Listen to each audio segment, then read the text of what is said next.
Sir नमस्कार। नमस्कार sir. Sir क्या नाम है आपका? ठाकुर जितेंद्र सिंह राजपूत। जितेंद्र जी कहाँ से आए हैं आप? सर गांव भर्रा, तहसील सियाना, जिला बुलंदशहर, उत्तर प्रदेश से जी। संत रामपाल जी महाराज की शरण में आने से पहले आप क्या भक्ति साधनाएं करते थे? सर सभी करे करे देवी देवताओं को पूजना, गंगा स्नान करना, मथुरा वृंदावन जाना और बालाजी जाना, बाबा मोहन राम पे जाना, सारे देवी देवताओं को पूजते हुए इन चीज़ों पे भी जाते थे। सर आपने अपने पूरे जीवन में वो साधनाएं की हैं जो आम श्रद्धालु हिंदू समाज में रह करके भक्ति साधनाएं करते हैं। सर ऐसा क्या बदलाव आया आपके जीवन में, या आपने ऐसी कौन सी चीज़ें देखी जिससे आपको लगा कि संत रामपाल जी महाराज जो भक्ति साधना बता रहे हैं वो साधनाएं आपको करनी चाहिए? सर मैंने पुस्तक पढ़ी ज्ञान गंगा। सर मैं अखबार पढ़ता था वहाँ जा कर के, तो अखबार में जो वहाँ पर क्वांटर पुस्तक रखी थी मैंने ज्ञान गंगा पे, उसमें भूमिका पढ़ी। उसे पढ़ करके फिर मैंने गीता से मिलान करा उसका। उसमें गीता में लिख रहा अध्याय 4 श्लोक 34 34 में कि इस तत्व ज्ञान को तत्वदर्शी संतों के पास जाकर समझ, उनको दंडवत प्रणाम करो, उनकी सेवा करो, छल कपट छोड़कर प्रसन्न करो, वो तत्वदर्शन तुम्हें ज्ञान का उपदेश करेंगे। क्योंकि गुरु तो हमने बनाई रखे हैं जी, 5 गुरु बना रखे हैं मैंने। सर धर्मेंद्र आचार्य थे जो मेरी माँ ने दिलवाया था मुझे उपदेश। पत्नी साथ थी मेरी पत्नी का नाम अंजू देवी है। तो पत्नी ने मैंने दोनों ने साथ लिया था। तो माँ बोली बेटा तू इतने पूजा पाठ करता है तो तू गुरु बगैर तेरा कल्याण नहीं हो सकता, तो गुरु बनाना चाहिए। तो माता जी ने राम रहीम जी से ले रखा था नामदान। तो माता जी ने फिर मुझे धर्मेंद्र आचार्य से नामदान दीक्षा दिलाई थी जी। सर एक जय प्रभु गुरु बनाए थे जी, और एक राजेंद्र जी महाराज, और आर्य समाजियों में रहा जी मैं। आपने अपने जीवन में 5 गुरु बनाए, क्या उनमें से कोई भी ऐसा संत नहीं था जो आपके गीता जी के इस श्लोक पर खरा उतरता हो? नहीं जी, कोई कोई खरा नहीं उतर रहा जी। कोसी का ज्ञान शास्त्रों के विरुद्ध ही है जी, उनका शास्त्रों में प्रमाण ही नहीं है उनका ज्ञान का। सर देखिए, आप बहुत बड़ा सवाल खड़ा कर रहे हैं उन सभी संतों पर जिनके लाखों की तादाद में शिष्य हैं। क्या कहना चाहेंगे? सर उन जो जो हम पहले से ही साधना करते चले उनसे कोई लाभ ही नहीं मिल रहा था। अरे संत रामपाल जी की शरण में आकर हमें इतने लाभ मिले, गिनती नहीं होने की है सर। संत रामपाल जी महाराज जी से नाम दीक्षा आपने कब ली थी? 22/5/2014 में जी। तो आपका कहना है कि सत भक्ति करने से लाभ मिलता है। आप चूंकि दूसरे संतों की शरण में जाकर के भक्ति कर रहे थे, आपको कोई लाभ नहीं मिला। तो हम आपसे ये जानना चाहेंगे कि संत रामपाल जी महाराज की शरण में आने के बाद आपको क्या क्या लाभ मिले हैं? संत रामपाल जी की शरण में आने के बाद बहुत लाभ हुए हैं जी मुझे। तो आर्थिक लाभ जो हुए, शारीरिक लाभ हुए हैं, तो मुझे देखो मेरे एक पथरी बता दी थी, 5 mm की पथरी थी, मेरे दर्द रहता था, मैंने बथेरा इलाज कराया। और मैंने घर पे भी ना बताई क्योंकि बच्चे उपदेश ही नहीं है, क्योंकि वो इन अध्यात्मिक ज्ञान को क्या जाने में दुख है ना। तो जब तुम संत रामपाल जी की भक्ति करते हो तो फिर तुम्हारा दुख पथरी कैसे हो गई। तो मैंने अपने बच्चों को भी नहीं बताई, क्योंकि पत्नी हमारी थोड़ा विरोधी सी इस ज्ञान की। तो मैंने न बताई, मैंने अल्ट्रासाउंड कराया। अल्ट्रासाउंड कराने के बाद में तो पहले 5 mm की आई, फिर मैंने संत रामपाल जी से प्रार्थना लगाई। प्रार्थना लगाने के बाद में दोबारा जब अल्ट्रासाउंड कराया तो वो चूरा बन के आया जी पथरी का। तो चूरा हुआ तो डॉक्टर ने कही कि भाई ये इसमें तो पथरी नहीं है, इसमें तो चूरा निकल रहा। तो वो चूरा फिर उन्होंने हमें सलाह दी कि चूरा तो ये पानी पियो ज़्यादा, कम से कम 5 लीटर पानी पियो पूरे दिन में, तुम्हारी पथरी साफ़ हो जाएगी। तो 5 लीटर पानी पिया, वो चूरा भी नहीं है जी, मैं बिल्कुल स्वस्थ हूँ। संत रामपाल जी की कृपा से वो मेरी पथरी जो निकल गई। और भी लाभ हुए सर। मुझे एक लाभ ये हुआ जी, मैं जब गर्मी आते ही मेरे शरीर में जो रोग मतलब जलन सी पैदा हो जाए, चैटी सी चलती थी पूरे शरीर में। और मैंने और भी मतलब मैंने गोली वगैरह खाई ना, कोई इससे फ़ायदा हुआ। मगर संत रामपाल जी से प्रार्थना लगाने के बाद में वो जो है उसके बाद कोई गोली खाने की ज़रूरत नहीं, वो मेरे फ़ायदा हो गया जी उनसे प्रार्थना लगाने से। कि बेटे गुरु जी का आदेश आया कि बेटे मालिक दया करेंगे, संत रामपाल जी की महाराज जी की कृपा से कि वो परमात्मा दया करेंगे। तो वो मेरी पथरी जो निकल गई, वो निकल गया जी, मतलब रोग सही हो गया जी मेरा वो। तीसरा लाभ जी, मेरे एक बार चोट लग गई थी पैर में, तो फ्रैक्चर बता दिया डॉक्टरों ने कि भाई इसमें तो फ्रैक्चर है, इसका तो ऑपरेशन होएगा।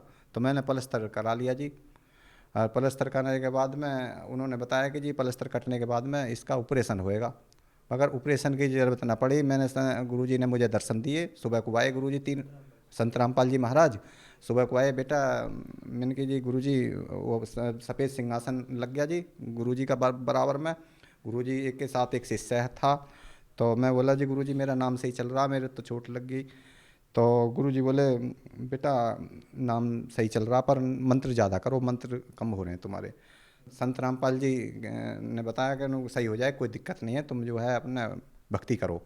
और प्लस्तर कटवाया और बिल्कुल दोबारा अल्ट्रासाउंड करा, कुछ भी दिक्कत नहीं, जबकि उन डॉक्टरों ने ऑपरेशन बता दिया था और ये कह दी ज़िंदगी भर लंगड़ापन नहीं रहेगा, सही मतलब पैर तुम्हारा सही नहीं होने का।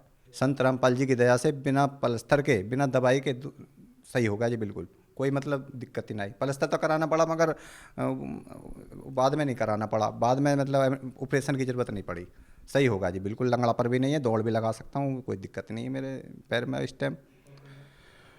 और कोई लाभ भी बतेरे हुए हैं जी, मतलब वो जो आर्थिक लाभ हैं। एक बार हमारा जो एजुकेशन लोन ना हो रहा था, वो एजुकेशन लोन कराया संत रामपाल जी की कृपा से हुआ जी। जो एजुकेशन लोन बैंक से मैनेजर ने मना कर दी, तो कहने जी आपका एजुकेशन लोन, आपकी तो आय कम है। कि अच्छा, तो उन्होंने बताया भाई ये स्टेट बैंक के वकील से बात कर सकते हो आप, आपका लोन नहीं होने का, क्योंकि 3500 आय में लोन नहीं हो सकता। सर हमने कही जी सर अगर हमारी आय होती तो हम लोन ही काहे को निकालते, गरीब आदमी हैं, हम पे कहाँ से पैसा आया। तो वो बोले तो ये तो तुम वकील से बात कर सकते हो। हमने स्टेट बैंक के वकील से बात करी, तो हमें तो सोची कोई निस्बत वगैरह मांगेंगे, निस्बत हम दे नहीं सकते, क्योंकि संत रामपाल जी के भगत हैं। तो हमने निस्बत की ज़रूरत नहीं पड़ी जी, वो इतनी बड़ी दया करी मतलब संत रामपाल जी महाराज जी ने, तो वो आमने सामने वाला बिल्कुल सही हो गया जी। तो उन्होंने ये कहा जी आपको जो है एक काम करना, तो आप जो है नौकरी करते हो तो नौकरी की आ बनवा लो। मैंने कि जी हाँ नौकरी करता हूँ, बस उसकी आ बनवा लो, और थोड़ी बहुत ज़मीन है तो ज़मीन की बनवा लो। 2 बीघे जब घरवाली के नाम पे ज़मीन थी, उसकी आ बनवाई। और मैंने लोन तो हमारे पिताजी ने पहले भी निकाल रखा था ज़मीन पर वो भी उसमें ही लग गया था, पढ़ाई में ही। और 2 बीघे ज़मीन की आ बनवाई, और जी जो मैं नौकरी करता था उसके बाद दुकान पर चुने की उसकी आ बनवाई। तो हमारा जो 9,000 की आ बन के हमारा जो मालिक ने लोन पास करा दिया। संत रामपाल जी कृपा से लोन पास होगा जी हमारा। सर देखिए, संत रामपाल जी महाराज ने आपको जो भक्ति विधि बताई है, उस भक्ति विधि से साधना करने से आपको बहुत सारे लाभ मिले हैं। तो आप उन श्रद्धालुओं को क्या कहना चाहेंगे जो श्रद्धालु दूसरे संतों से नाम दीक्षा लेकर के भक्ति साधना कर रहे हैं? आपका क्या कहना है, क्या उन्हें उस भक्ति के करने से लाभ नहीं मिल पाएगा?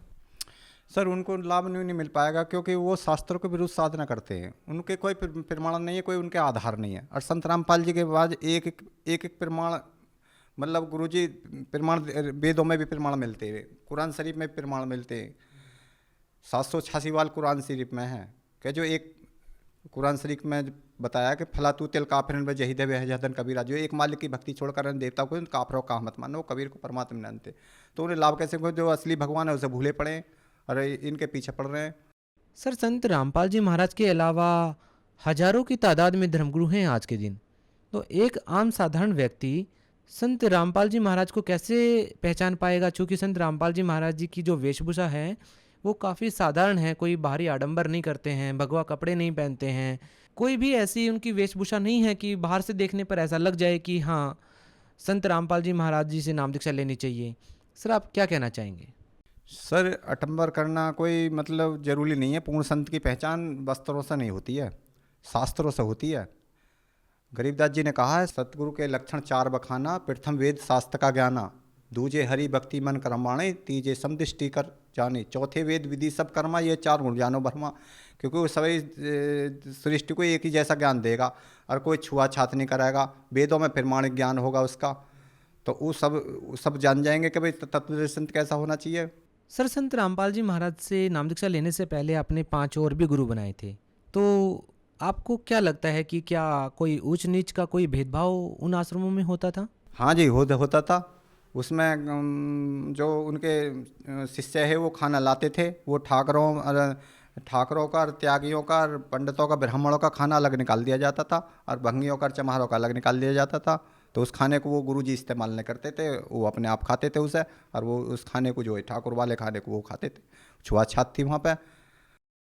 संत रामपाल जी महाराज के आश्रम में क्या व्यवस्था है? कोई नहीं, एक लाइन में चाहे प्रधानमंत्री सही चाहे किसी भी जाति का सही, कोई छुआछात नहीं। एक लाइन में लग के चाय लेंगे, एक लाइन में लग के भंडारा लेंगे, और कोई मतलब किसी प्रकार का कोई अटंबन नहीं।